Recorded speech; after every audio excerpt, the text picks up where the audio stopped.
자, 오늘 본문이 이렇게 시작이 되고 있습니다. 자, 성경 시작하는 본문을 한번 읽어보실까요? 시작. 그때 마침 두어 사람이 와서 빌라도가 어떤 갈릴리 사람들의 피를 그들의 제물에 섞은 일로 예수께 아뢰니. 그때 마침이라고. 그때 마침. 그 위에하고 앞달라고 연결이 되어 있는 본문이다 하는 것을 우리에게 가르쳐 주고 있습니다. 예수님이 한참 말씀하고 있는 그때 마침 사람이 나와서 끼어들어가지고 예수님께 질문을 던진 거예요. 그럼 제가 지난주에 말씀을 드렸습니다. 그러면 예수님이 그 앞에 무슨 말씀을 했느냐? 13장이라고 동떨어진 게 아니고 그 앞에 예수님이 뭔 말씀을 했느냐 하면 이렇게 한 거예요. 너희가 천기는 분별할 줄 알면서도 이 시대를 분별하지 못하느냐? 법정 앞에 서기 전에, 재판장이신 하나님 앞에 서기 전에 하나님과 화해하기를 힘쓰라. 화해하기를 힘쓰라. 이런 말씀을 하고 있는 중에 한 사람이 돌연 나타나서 질문을 던진 거예요. 마침 그때 그 말씀 하고 있는데 와서 이렇게 물어본 거예요. 선생님, 갈릴리에서 온 사람들이 예루살렘 성전에서 많이 죽었습니다. 그 사람들 죄 때문에 죽었습니까? 누구 죄 때문에 죽었습니까? 이렇게 질문한 거예요. 예수님이 지금 심판에 대한 얘기를 하고 있는데 이 사람이 끼어들어가지고 갈릴리 사람이 죽고 심판받은 것은 자기의 죄라고 하는 의미를 가지고 한 거예요. 몰라서 한 게 아닙니다. 예수님 마음을 떠보려고 한 겁니다. 그랬더니 예수님이 또 하시는 말씀이 아니야. 갈릴리 사람들이 죄가 더 많아서 죽은 것이 아니야. 너희들도 회개하지 않으면 이와 같이 망하리라. 망한다고 그랬어요. 그러면서 실로암 망대가 무너져서 18사람이 치여 죽었는데 그러면 실로암 망대에 깔려 죽은 사람 죄가 더 많아 죽었겠느냐? 아니야.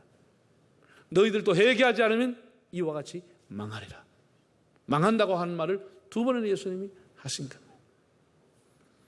이 두 가지의 비극적인 사건을 통해서 누가 더 죄인이냐라고 하는 쓸데없는 논쟁을 잠재우고 심판의 필연성 그리고 회개의 중요성을 주님께서 말씀하시면서 속히 회개를 통해서 하나님과의 관계 개선을 하라 라고 하는 메시지를 주었습니다. 예수님 당시에 바리새인들은 아침에 시커먼 구름이 모여오면 오늘 날씨가 흐리겠구나. 저녁에 서쪽에서 불그스하게 이렇게 물들어 있으면 내일 날씨는 좋겠구나. 이렇게 기상은 구별할 줄 알았다는 겁니다. 천기는 구별하면서도 그 시대에 하나님이 임하는 진노, 하나님의 심판을 몰랐다고 하는 겁니다. 여러분, 오늘 현대인들이 온갖 사건, 사고의 재앙을 보면서 이러니 저러니 해석하고 해설을 하고 또 관계기관은 변명을 하고 하지만은 그 일이 그 사건이 재앙이 자기에게 미칠 수 있다는 생각을 하는 사람은 많지 않다는 사실입니다. 인재든지 천재지변이든지 재앙은 언제나 있습니다. 중요한 것은 그것을 대하는 사람의 태도입니다. 하나님이 하시는 일, 우연한 일은 하나도 없습니다. 다 유의미한 것이지 무의미한 것은 없습니다. 우리 본문의 내용을 좀 더 살펴보면 유대인 역사가인 요세푸스에 의하면 6월절 기간에 갈릴리 지역에 열심 당원했던 셀롯 당원들이 와서 봉기를 하려고 계획을 했습니다. 로마 정부에 로마에 항의하기 위한 봉기를 하려고 계획을 해왔다가 그 첩보가 흘러서 빌라도에게 간 겁니다. 그래서 빌라도가 군대를 보내가 무자비하게 잔혹하게 예루살렘 성전에서 갈릴리 사람들을 죽인 사건이 일어났습니다. 그 죽은 사람들의 피가 그들이 하나님 앞에 드리려고 하는 제물에 튀어가서 제물의 피가 섞일 정도로 많은 사람이 죽었다. 그런가 하면은 이번에는 그 갈릴리 시골 사람이 아니고 촌 사람들이 죄 많았겠지 이렇게 도시의 사람이 생각할 수 있는데 아니야. 도시인 예루살렘, 수도인 성전인 예루살렘에 살고 있는 사람들이 실로암 망대 동쪽에 있는 탑이 무너져서 18명이 압사당한 사건이 일어났습니다. 당시의 사람들은 다 인과응보라고 보았습니다. 죄를 지었으니까 벌을 받았겠지. 죄가 더 많으니 벌을 받았겠지. 그 말의 의미는 뭐죠? 자기들은 그만큼 죄가 안 지었다는 거죠. 이 바리새인들이 가지고 있는 자기들은 그만큼 죄가 없다는 것이죠. 그래서 자기는 그런 재앙을 안 당했다는 것이죠.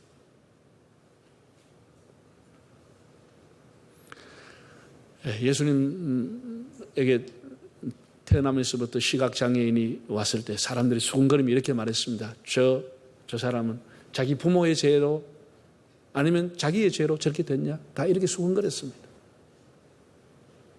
우리 과거에도 우리나라에서 장애자가 태어나면 그 부모들이 어떻게 생각합니까? 내가 죄가 많았어. 내가 죄가 많았어. 다 이렇게 인과응보적인 사상을 갖고 있었습니다. 예수는 아니라고 했습니다. 아니라고 했습니다. 우리가 사는 세상 하루도 사건, 사고가 없는 날이 없습니다. 지금은 TV를 틀려면 겁이 납니다. 무슨 일이 날까? 신문에 아침 오면 무슨 또 일이 있을까? 여러분, 뉴스에 나는 것보다 안 나는 일들이 더 많습니다. 그건 극소수가 뉴스에 나는 겁니다. 더 엄청난 일들이 뉴스에 나오지 않을 수도 있습니다. 우리 근래만 해도 엄청난 일들이 일어났습니다. 예. 예. 여러분, 근래에 일어났던 최고의 우리가 가슴 아프게 된 사건은 세월호 사건 아닙니까? 세월호 사건.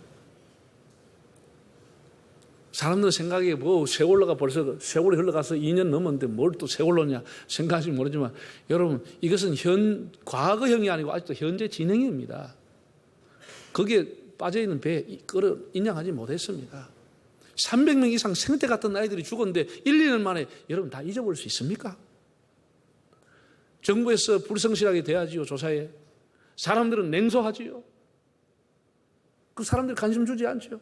그 사람이 너무 가슴이 한이 돼가지고 호소해도 사람 들어주지 않죠. 여러분, 그런 엄청난 사건은 수십 년이 가도 지어지지 않습니다. 사회에서. 쉬워지지 않습니다.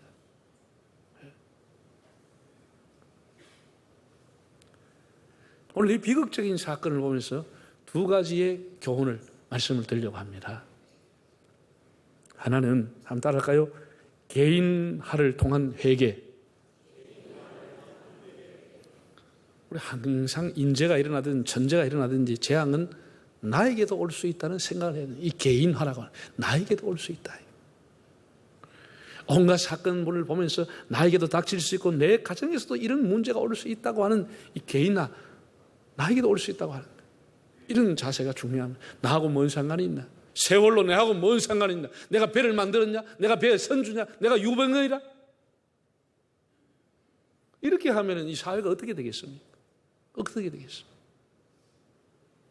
나와는 무관하다고 하는 것, 그들은 그들이고 나는 나라고 하는 이런 것들이 우리 사회를, 아픔을 당한 사람을 더 힘들게 하는 겁니다. 우리가 이런 일을 보면은 일어나 머리를 들고 하나님 앞에 자신을 회개하고 반성하고 자기를 성찰하고, 내가 저 부실해, 내가 저 부조리에 나도 한몫한 게 아니냐, 내 생각은 잘못된 것은 아니냐, 이렇게 자기를 성찰하고 돌아볼 수 있는 기회가 돼야 하는 것 아닙니까?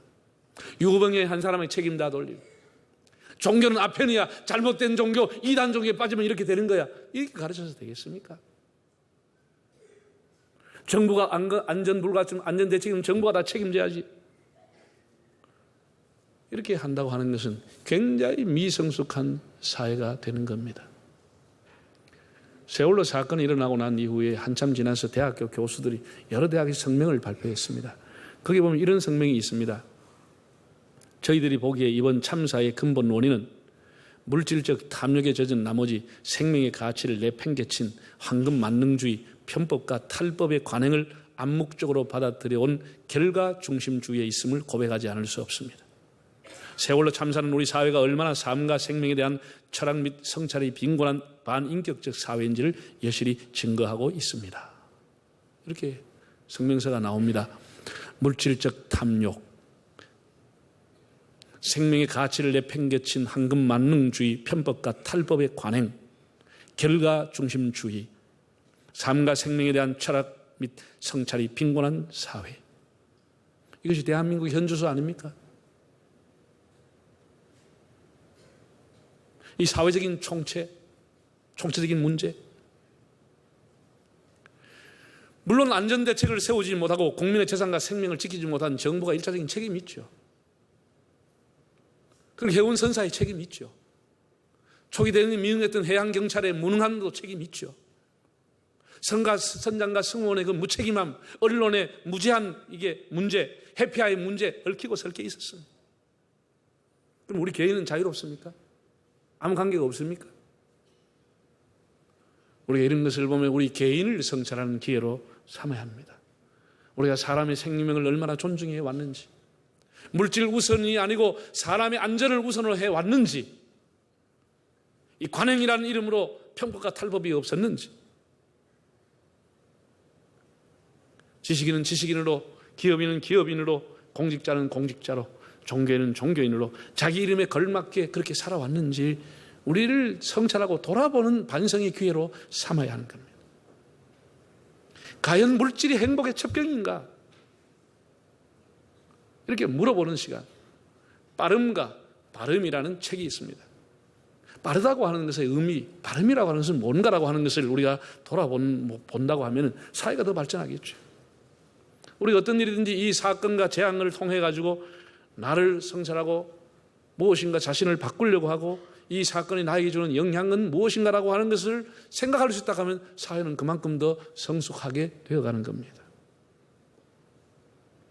이게 어떤 재앙과 사건이 일어나면 그 사람은 죄가 많아서 그렇지, 그게 아니고 자기를 돌아보라는, 개인아, 자기를 돌아보라. 비록 그 일이 가슴 아픈 일이지만은 자신을 돌아보고 반성하고 회개할 기회를 삼으면 사회가 더 성숙할 수 있고 비극이 비극으로만 끝나는 것은 아니다고 하는 것입니다.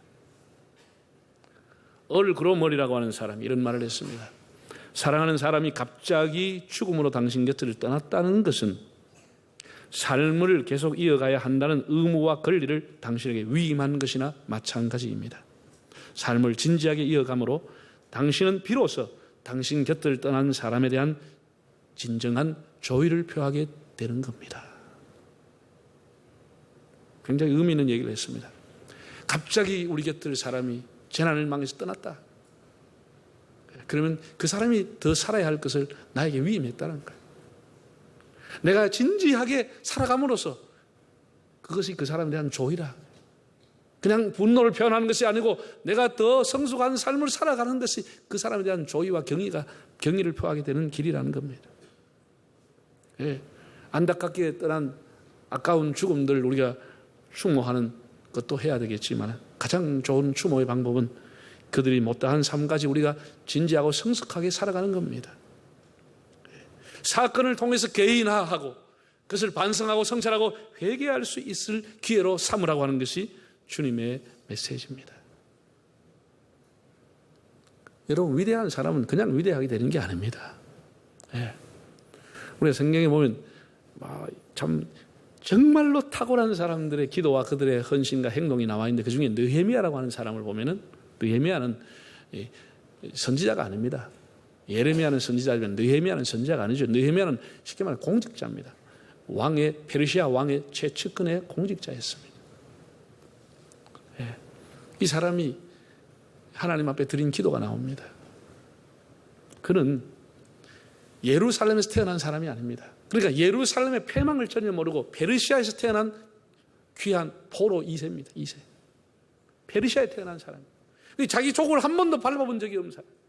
예루살렘 성을 한 번도 본 적이 없는 사람. 아버지 할아버지로부터 그 조국이 망했다는 소식만 들었지 한 번도 가보지 않고 페르시아에 태어난 사람입니다. 그런데 그 하나님 앞에 자기 동생 하나냐가 예루살렘 성이 회파했다고 하는 것을 보고 와서 얘기를 해줬더니 자기 하나님 앞에 금식하며 눈물로 애통해하며 회개하는 기도를 합니다. 한 번도 본 적이 없는 예루살렘 성 그 소식을 듣고 하나님 앞에 눈물로 회개합니다. 한번 읽어볼까요? 느헤미야 1장 6절 읽어보겠습니다. 이제 종이 주의 종들은 이스라엘 자손을 위하여 주야로 기도하오니 우리 이스라엘 자손이 주께 범죄한 죄들을 자복하오니 주는 귀를 기울이시며 눈을 여시사 종의 기도를 들으시옵소서. 나와 내 아버지 집이 범죄하여 주를 향하여 크게 악을 행하여 주께서 주의 종 모세에게 명령하신 계명과 율례와 규례를 지키지 아니하였나이다. 앞에 성경에 보면 나와 나의 아비 집이 범죄했어. 왜 예루살렘이 망했느냐? 왜 하나님의 성전이 불탔느냐? 나와 나의 아비 집이 범죄했다. 자기가 그때 태어나지도 않았는데 내가 하나님 앞에 죄를 지었기 때문에, 내가 하나님 앞에 바로 살지 못했기 때문에 이런 일이 왔다는 거예요. 하나님의 계명을 지키지 못했어. 이 개인화라고 하는 거예요. 국가의 패망이 나와 관계가 있다는 거예요. 내가 하나님 앞에 바르게 못 살았다는 거예요. 내가 바르게. 이게 느헤미야의 기도예요. 느헤미야. 그래서 그는 그 위대한 사람이 되고 결국은 왕에게 청원해서 유대 총독으로 가게 해서 예루살렘 성벽을 중수하게 되는 겁니다. 그 성을 중수하는 사명을 갖게 되는 겁니다. 예루살렘 패망을 본 적이 없던 후세의 사람, 그 패망인 나의 범죄 때문에 기도한다. 그런가 하면 예레미야라고 하는 선지자는 그렇게 눈물로 호소해냈지만 결국은 예루살렘 성이 패망했습니다. 그러난 이후에 그가 애가를 지었습니다. 비탄의 노래, 애통의 노래, 절망의 노래, 슬픔의 노래를 그가 지었습니다. 그 애가의 1장 12절에 그가 이렇게 얘기했습니다. 한번 볼까요? 지나가는 모든 사람들이여 너에게는 관계가 없는가? 나의 고통과 같은 고통이 있는가 볼지어다. 여호와께서 그의 진노하신 날에 나를 괴롭게 하신 지나가는 모든 사람들이여 너희에게 예루살렘 패망이 상관이 없는가? 너를 돌아보라. 성전이 불타는 것 너희하고는 상관이 없는지 한번 살펴봐라. 지나가는 자여 지진이 일어나는 것이 너희와 상관이 없는지 살펴봐라. 실로암 망대가 무너지고 예루살렘 성이 무너지는 것이 너희하고는 상관이 없는지 한번 살펴봐라. 그 고난과 그들의 고통이 너희하고는 상관이 없나? 애절한 그의 비탄의 노래가 들려옵니다. 우리가 세상에 일어나는 재앙이 우리와 상관이 없습니까? 우리는 의롭습니까 여전히? 그것을 개인화해서 자신을 성찰하고 반성하고 회개하는 기회를 삼으라고 하는 것이 주님의 말씀입니다. 두 번째는 따라하겠습니다. 연대화를 통한 협력. 네, 우리가 개인의 문제로 끝나지 않고 연대를 하는 겁니다. 같이 연대하고 같이 연합하면 또 더 큰 시너지 효과가, 더 좋은 효과가 일어날 수가 있습니다. 결코 재난당한 한 사람 그 가정의 일만은 아닙니다. 여러분 지금은 세계화, 소위 말해서 글로벌 시대라고 하는 것은 이건 보편적입니다. 작은 커피 가게에도 가면 세계화라고 써놨습니다. 누구든지 사용하는 단어입니다. 이 글로벌 시대, 지구촌 시대라고 하는 의미가 뭐죠? 물론 이제 교통수단이 발달해 하루 만에 갔다 올 수 있는 이웃이다. 그런 의미를 갖고 있지만 진짜 글로벌 지구촌의 가장 강한 의미는 한 공동체라고 하는 것입니다. 이제는 세상은 이렇게 지역별로 인종별로 나눈 것이 아니고 한 공동체다. 그런 의미를 갖고 있습니다. 과거에는 인도네시아의 사이클론, 태풍이라든지 중국의 대홍수라든지 저 남미나 아프리카에 일어났던 전염병 거의 몰랐습니다. 한참 세월이 가서야 알았습니다. 지금은 이런 대형 사건들은 바로 그날 저녁에 안방으로 바로 나와버립니다. 이 SNS 발달, 인공위성 통신 이런 발달로 그날 바로 그냥 삽시간에 사람들이 세계 사람이 다 알아버립니다. 여러분 그런 사건이 일어나는 걸 보면 첫째 어째요? 가슴이 덜컥 내려앉죠. 하나님 저 민족을 불쌍히 여겨 주옵소서. 주님 불쌍히 여겨 주옵소서. 이렇게 우리가 하나님 앞에 하나님의 자비를 구해야 되는데 불교 국가에 당연한 일이지, 공산국가에 당연한 일이지, 이게 안 된다는 거예요. 이렇게 해서는 안 된다는 거예요. 주님 말씀. 우리가 그런 일을 볼 때 가슴 아파하고 여희여에 함께 아파하는 마음, 함께 눈물 흘리는 마음, 그 백성들이 얼마나 고통을 당할까, 얼마나 불편할까, 얼마나 슬플까. 저 나라가 저 복구하려면 얼마나 많은 세월이 갈까. 그래서 과거에 우리가 IT에서 8도 정도의 지진이 났을 때 수십만이 죽었습니다. 네팔에 얼마 전에 지진 났을 때, 중국에서 또 대지진 홍수 났을 때, 우리 교회가 작지만 우리가 한 주일 교회 예산을 할 수 있지만 여러분이 동참해서 헌금을 해서 보내줬습니다. 그 아픔에 같이 동참한다는 거예요. 이 연대성, 연대를 통한 협력이라고. 우리가 너희들을 기억하고 있다. 우리가 너희를 응원하고 있다. 다시 일어나라. 다시 용기를 내라. 그런 의미가 아니겠습니까? 그런 의미. 우리가 이런 재난을 보면 이웃 사랑의 기회로 삼는 것, 이게 하나님의 뜻입니다. 이웃 사랑의 기회로 삼는 것.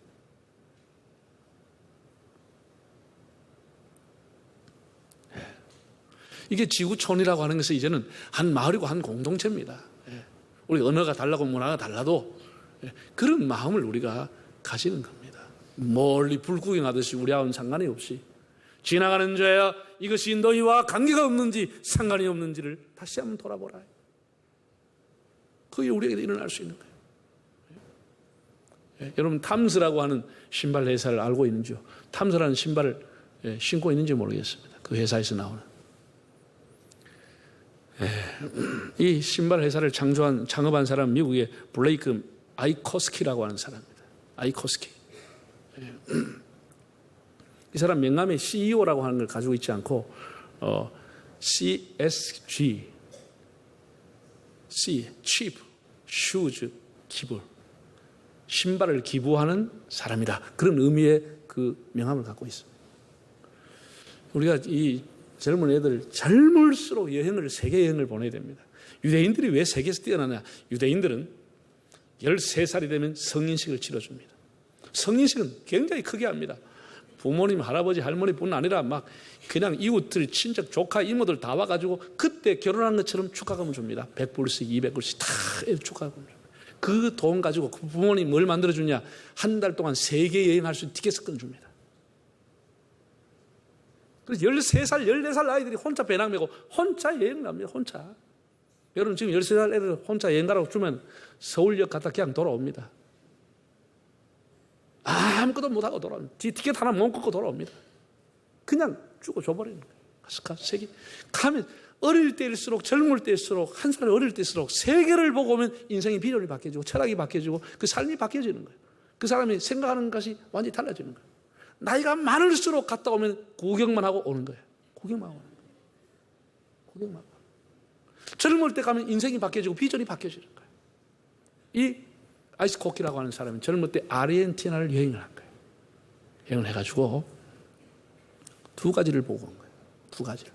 아르헨티나 전국을 다니면서 하나는 자기는 지금까지 구두라고 하는 것은 가죽으로만 만들어서 외출용으로 신는 거라고 생각했는데 아르헨티나 사람들이 천이라든지 다른 것을 가지고 재료를 내서 신발을 만들어내도 그 신발이 너무너무 편하고 보기도 좋고, 두 번째, 아르헨티나의 가난한 아이들 절반 이상이 신발이 없고 맨발로 다니는 것을 보게 된 거예요. 그래서 내가 저 발에다가 신발을 한번 신겨줘야 되겠다는 생각을 하고 온 거예요. 그 인생을 바꾼 거예요. 그래서 이 사람이 이 탐스라고 하는 투말로우라고 하는 뜻은 내일이라는 뜻을 갖고 있는데, 그 탐스라고 하는 신발 회사를 만들면서 내걸었던 비전이, 회사의 비전이 뭐냐? 한 컬레를 팔면 한 컬레를 기부한다. 이것이 그의 뜻입니다. 한 컬레 팔아먹으면 한 컬레를 다른 신발 못 신는 기부를 하는 거예요. 자기가 스스로 기부하는 거예요. 이게 뭐 이윤을 추구하는 회사인지 자선단체인지 모를 정도로 그렇게 출발을 했습니다.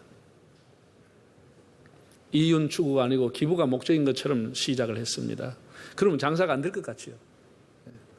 그 봉사의 정신이 알려지면서 소비자의 마음을 움직여가지고 얼마나 많은 사람이 내가 한 컬레 신으면 이 한 컬레는 아프리카의 누군가, 어려운 사람 누군가 발에 가겠구나, 이런 생각을 하게 된 거죠. 그래서 지금 보니까 70개국에 5천만 컬레 이상이 기부가 됐습니다. 5천만 컬레 이상을 팔았다는 것이죠. 70개국에 5천만 이상 켤레를 기부를 하고 전 세계 1000곳 이상 매장을 갖고 있습니다. 탐스라고 하는 신발. 이게 글로벌한 정신이다. 이게 지구촌 정신, 이런 성김과 약찰과 나눔의 정신이, 이 사람이 비로소 글로벌한 사람이라고 말하는 거예요. 글로벌한 사람. 얼마나 귀한 거예요. 네? 가격을 그렇다고 비싸게 받지도 않아. 이윤을 아주 거의 최대로 낮춰가지고 한 컬레 팔면은 한 컬레 기부를 하는 거예요. 그래서 그게 세계 5천만 컬레가 나갔다는 거예요. 기부했다는 거예요. 참 너무너무 귀한 사람 아닙니까? 어쨌든 중요한 것은 그거보다 내가 중요하게 말하고 싶은 것은 글로벌이라고 한 게 뭐냐. 어떤 사건이 일어나면 어떻게 하냐. 우리가 연대성을 가지고 협력하고 도와주는, 그 사람의 아픔을 같이 그들의 문제는 그들의 문제로 끝나는 것이 나의 문제가 될 수 있다는 거예요. 그들의 눈물이 나의 눈물이 될 수 있다고 하는 거예요. 이것이 우리가 가지고 있는 기본적인 자세라고 하는 거예요. 이게 주님의 메시지인 거예요. 주님 메시지. 네. 우리가 뭐 대단한 것은 안 하더라도 내가 있는 곳에서 따뜻한 말 한마디, 여러분 이렇게 더운데 시원한 냉수 한 그릇 갖다 주는 것, 이런 것 다 좋은 사회를 만드는 거 아니겠습니까? 사랑하는 성도 여러분, 우리가 사는 세상은 재난과 참사가 그치지 않고 있습니다. 예수 믿는 사람이라도 면제되는 것은 아닙니다. 물론 이 세상에 인재만 있는 것은 아닙니다. 천재지변만 있는 것은 아닙니다. 하나님께서 의도적으로 징계와 벌을 주시는 경우도 특별한 케이스가 있습니다. 소돔과 고모라 하나님이 벌을 내렸습니다. 징계입니다. 오늘 제가 새벽에 일어나서 열왕기상을 읽었습니다. 열왕기 18장쯤 오니까 이런 기절이 나와요. 아합 시대 때 하나님께서 3년을 가물겠습니다. 하나님의 징계입니다. 그냥 우연한 천재지변은 아닙니다. 하나님이 의도적으로 특별한 계획을 가지고 하는 것도 있습니다.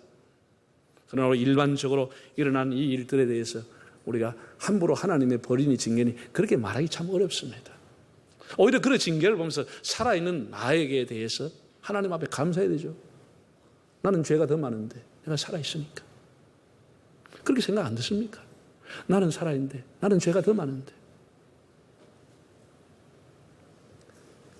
우리가 재난의 소식이 국내든 해외든 들려올 때마다 나와 무관하다는 생각을 버리고 하나님 앞에 개인화를 통해서 자신을 반성하고 회개하는 기회로, 연대를 통해서 우리가 그들의 생명을 존중히 여기는 마음, 협력하는 마음, 그래서 비극이 비극으로 끝나지 않고 비극을 승화시키는 그런 좋은 사회를 만들어가는 우리 모두가 될 수 있기를 바랍니다.